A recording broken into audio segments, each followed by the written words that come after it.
you've been feeling bloated a lot lately, or you think you may have leaky gut syndrome, then adding in a gut healing superfood is a great idea to help you repair your gut and therefore help you feel better. My name is Martina and I'm a gut health expert. Today I'll be showing you exactly how I make bone broth from home, which is one of the top foods that I recommend adding in for better gut health. Please be sure to like this video, subscribe to our channel, and ring the bell so you don't miss out on other gut health tips. You may be wondering, what's so great about bone broth? Well, let me tell you, it's a rich source of collagen, glycine, and amino acids, making this one of the most nourishing foods for your gut. And one of the major problems with leaky gut is that there's big gaps in between the cells that make up the gut lining. This means that food, bacteria, and toxins aren't being held in the digestive tract very well, and they can leak out through the gut wall and then into the bloodstream. And this stimulates an immune response, which creates systemic inflammation. And that's why leaky gut affects more than just the gut. Your brain, skin, and joints are all common areas in which this inflammation shows up. So this is why bone broth is so amazing. The nutrients it contains helps to seal up those gaps in the gut wall, which helps to reduce systemic inflammation. Okay, so here's what you need to make your own bone broth at home. You can use either a slow cooker or a pressure cooker. Obviously, the cook time will differ depending on which one you choose, but I'll be using a pressure cooker today to make bone broth for the video. So you will need some high quality bones that come from a healthy animal. Chicken and beef are popular choices, and you're gonna wanna make sure that these bones are organic and that the animals ate their natural diet.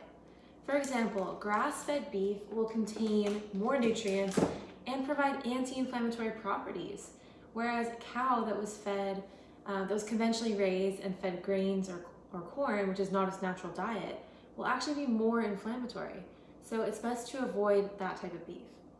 I will be using local organic chicken bones for today's demo. And next up, you're gonna need some apple cider vinegar. This helps to extract the nutrients from the bones while it cooks. And finally, filtered water is the last ingredient that you're gonna need to make bone broth at home. It's also optional to add in some veggies for extra flavor and nutrients. You could throw in some garlic, onions, carrots, or celery. I usually keep a bag with a few random veggies in my freezer that I like to use for bone broth. But like I said, this step is totally optional. So the first thing that we're gonna do is take your bones. You can use either fresh or frozen bones. Mine are frozen. And what we're gonna do is just take these and we're just gonna stick them straight into your crock pot, like your slow cooker or your pressure cooker, just like that.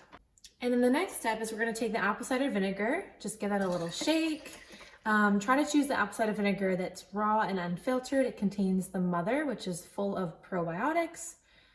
I just like to pour a little splash in there, kind of like that. And if you really do want to be particular with your measurements, then just do about 1 to 2 tablespoons. So the final ingredient that you'll need for your bone broth is filtered water.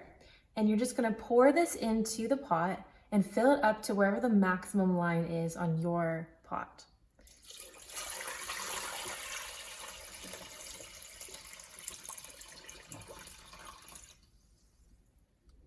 So I'm just gonna add a little bit more and then we're basically good to go unless you wanna add some veggies as well.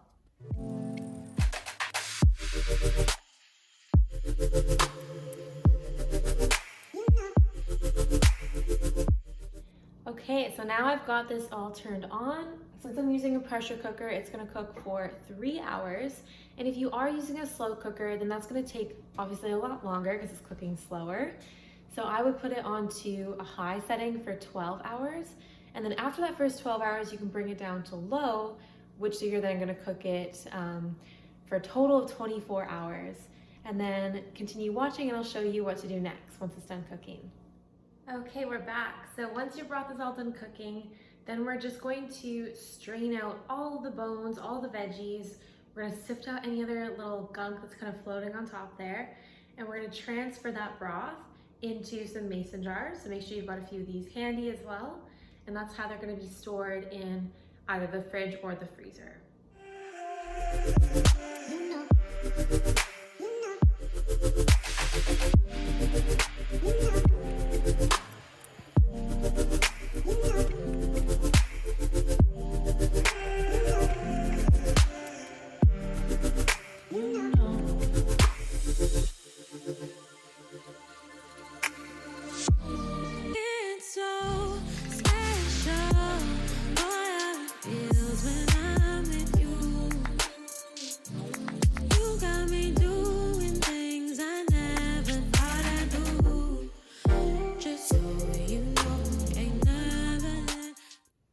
So now we've got all the bone broth in the jars, and you may have noticed these jars, they'll feel kind of like slippery and greasy, right? Because there's some fat that naturally occurs within those bones.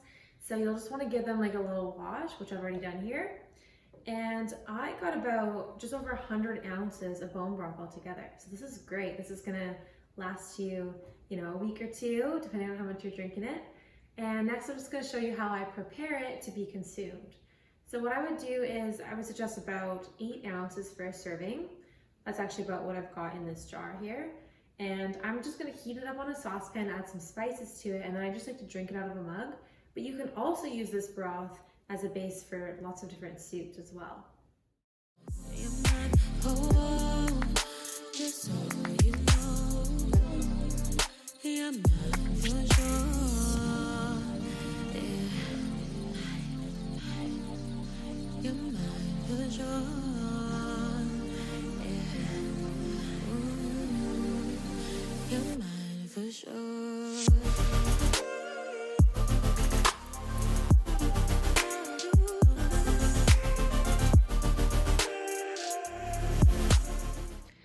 Okay, so there you have it. This is how we make bone broth at home. And I recommend drinking a cup of this a day if you're in that state where you really want to improve your gut health, especially if you're suffering with leaky gut syndrome. This is gonna help to seal up your gut lining and just reduce inflammation throughout your whole body, make you feel so much healthier. And also, if you just really wanna boost your immune system, it's another great time to really enjoy bone broth on the regular. So just sip it and enjoy.